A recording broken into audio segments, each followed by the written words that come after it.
Coucou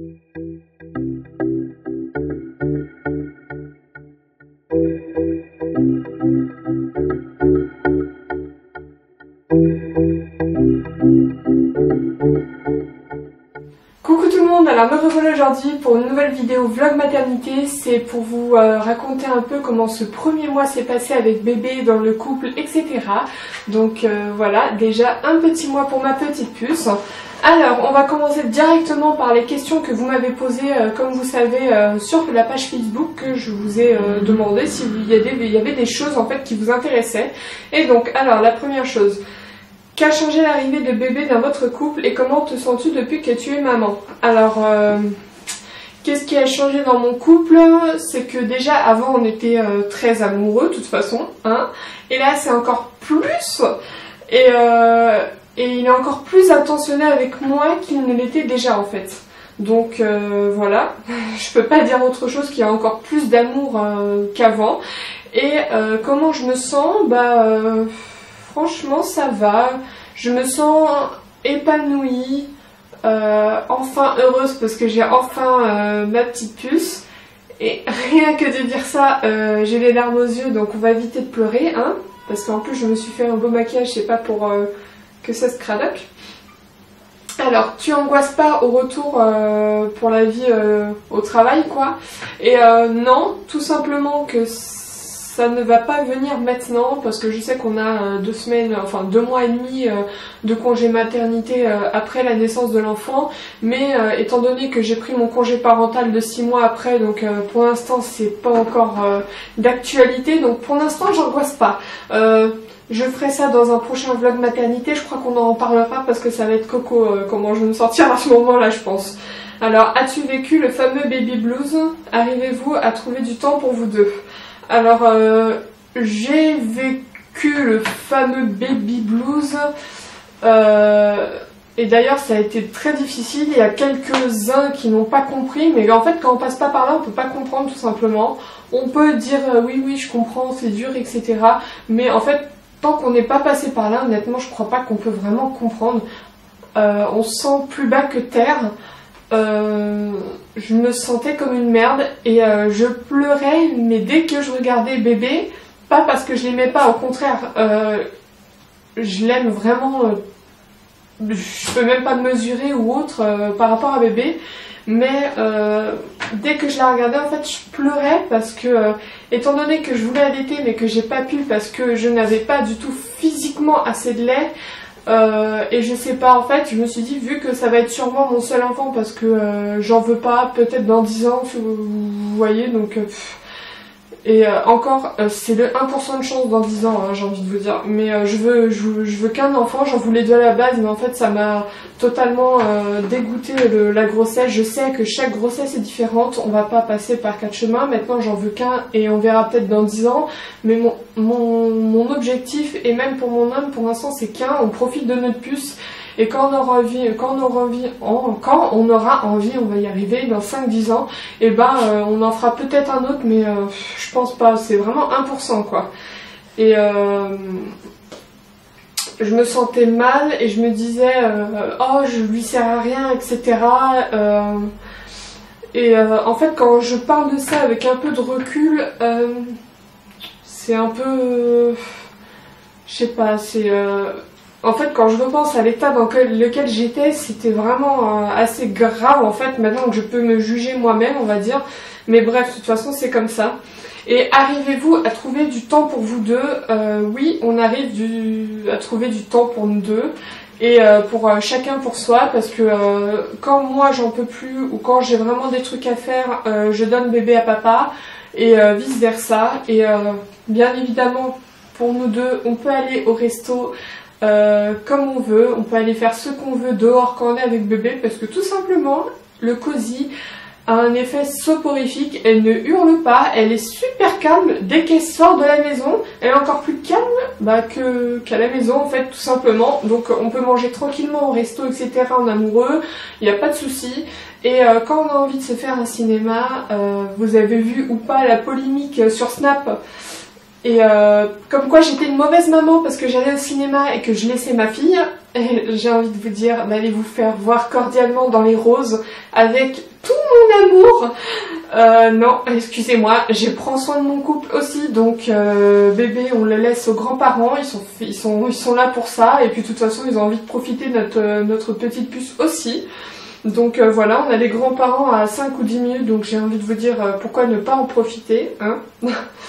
Ensuite, alors, le comportement de tes deux fidèles chiens de ta star, Monsieur Kiri, a-t-il changé? Aline m'a demandé. Donc, Nobi, comme vous avez pu le voir ou le constater, durant ma grossesse, c'était un pot de colle avec moi. Toujours le câlin sur le ventre, à me câliner, etc. Et ça n'a toujours pas changé une fois que bébé est là. Ça s'est amplifié. Monsieur, dès qu'il l'entend chouiner, chialer, se réveiller, tout ce que vous vouliez, il accourt, mais à une vitesse, mais...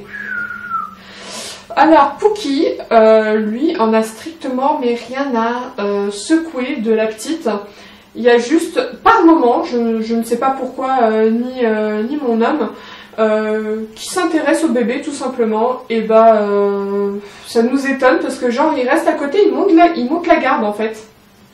Et parfois donc du coup il laisse pas Nobi le gros chien s'approcher, allez savoir pourquoi. Mais genre le bébé c'est un gros cocon pour eux deux et ils en prennent soin en fait, voilà. Et la star Monsieur Kiri. Alors ce chat, comment vous dire qu'il en a strictement, mais lui vraiment rien à faire. La seule chose qui le rend mais complètement possédé dans sa tête, c'est le fait de rentrer dans sa chambre, parce qu'il a l'interdiction de rentrer dans sa chambre. Donc quand il essaye de rentrer dans sa chambre, c'est la victoire totalement pour lui. Et donc une fois d'ailleurs ce qui s'est passé, c'est qu'il est rentré dans sa chambre, je le jarte, je le ramène au bout du couloir, je reviens voir bébé dans le lit, et l'autre il court, et à chaque fois je le sors, et genre... plus je le sortais et plus il courait comme un malade pour re-rentrer en mode boulet de canon quoi. Donc franchement ça m'a fait marrer quand j'y pense quoi. Et la première fois qu'il a entendu bébé pleurer, et bah il a eu la peur de sa vie. Je l'ai jamais vu avec les poils autant hérissés et la queue aussi grosse comme ça. Voilà quoi. Et donc voilà, on va continuer hein, parce que sinon je vais m'étaler. Alors, qu'a changé l'arrivée de bébé dans votre couple? Est-ce que on a changé quelques habitudes? Bah oui, les habitudes ont totalement changé parce que déjà avant, moi j'étais d'autres tensions pour me préparer, etc. Pour sortir quand je me maquille, etc. Et bah maintenant, je le fais un poil plus rapidement, mais ce qui prend du temps, c'est d'habiller bébé, de prendre le cosy, de pas oublier et de vérifier tout ce qu'il y a dans le sac à langer, pas oublier les couches, pas oublier... Attendez, Pookie, chut, désolée. De pas oublier tout ça et le carnet de santé au cas où on doit aller au médecin parce que il s'est passé un truc ou à l'hôpital ou autre, hein, ça c'est moi dans ma tête. Et qu'est-ce qui a changé dans notre couple? Bah, comme répondu en fait précédemment, c'est juste qu'il y a plus d'amour encore, il est encore plus attentionné envers moi. Et moi envers lui, il y a un petit regard différent parce que quand je le vois s'occuper de la petite, j'ai pas trop envie de pleurer, mais quand je pense à quand je les regarde en fait, et quand la petite elle le regarde, c'est avec tellement de pétillement dans ses yeux, enfin c'est de l'amour pur quoi. Et en dernier, as-tu toujours l'envie et le temps du make-up? Donc l'envie oui, mais le temps bah, c'est quand bébé dort, parce que quand bébé est réveillé, bah, faut bien s'occuper de lui, c'est normal. Et non, j'ai vraiment toujours l'envie, d'ailleurs bah voilà, sinon je ferai la vidéo sans maquillage, hein. J'ai pas honte, comme vous pouvez le voir, quand je snap, je suis quasiment tout le temps sans maquillage. Donc ça, c'est pour enlever le mythe de la youtubeuse qui est tout le temps maquillée H24 chez elle. Non, moi je suis tout le temps pas maquillée, je me maquille bah, justement de temps en temps. Donc voilà. Donc ça, c'est toutes les questions que vous m'avez posées à l'heure où je tourne la vidéo. Donc ça, c'est fait. Et maintenant, on va parler de comment est bébé, de comment est mon couple, de ce que j'ai moi à dire et que j'ai pas répondu en fait par rapport à vos questions.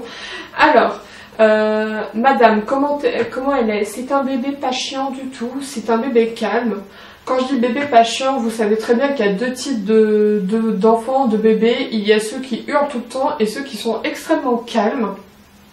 Et ben moi, elle fait partie des extrêmement calmes et extrêmement pas chiantes, bah tout simplement. Et comment vous dire qu'elle pleure en fait, elle se met en mode petit démon, comme j'appelle ça, uniquement quand elle a faim et uniquement quand elle veut un câlin. Enfin, c'est bizarre de dire ça comme ça, mais quand elle veut un câlin de moi et que c'est papa qui l'a, ou quand c'est moi qui l'a et qu'elle veut un câlin de papa, elle se met en mode petit démon jusqu'à ce qu'on donne à l'autre personne. Alors là, c'est impressionnant. Et dès que l'un ou l'autre la récupère, elle se met en mode petit ange et ça y est. Elle est toute heureuse.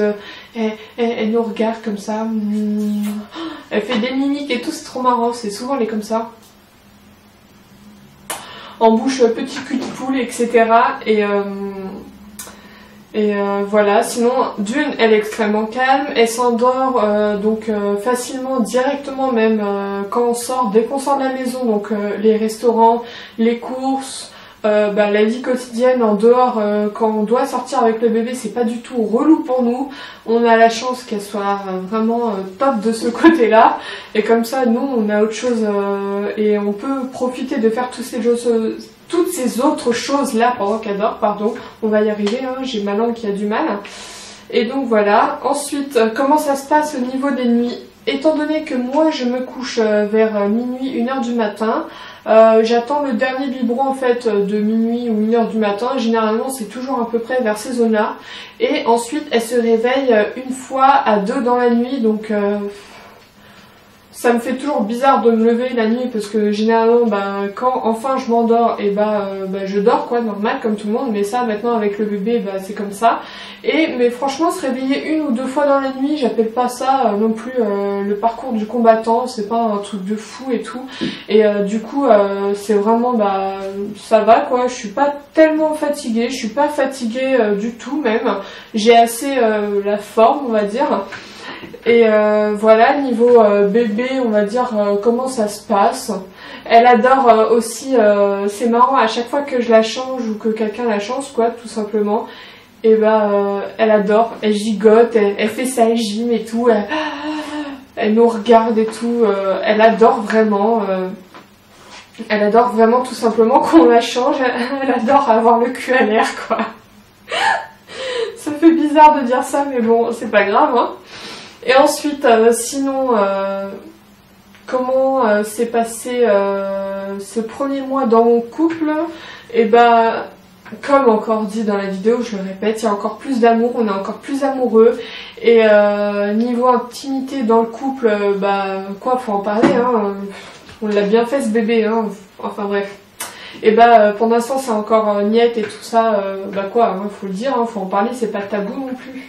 Tout simplement parce que j'ai enchaîné les saignements post-accouchement plus le retour de couche, les règles après l'accouchement quoi, j'ai tout enchaîné et c'est en train d'ailleurs, déjà avant j'avais des règles super douloureuses et là c'est encore pire, donc ça c'est un des mauvais points de l'accouchement, c'est que ça m'a amplifié les douleurs de règles, donc voilà. Et sinon pour le couple il n'y a vraiment rien à dire, tout va bien, tout roule, on fait en fait comme ça vient.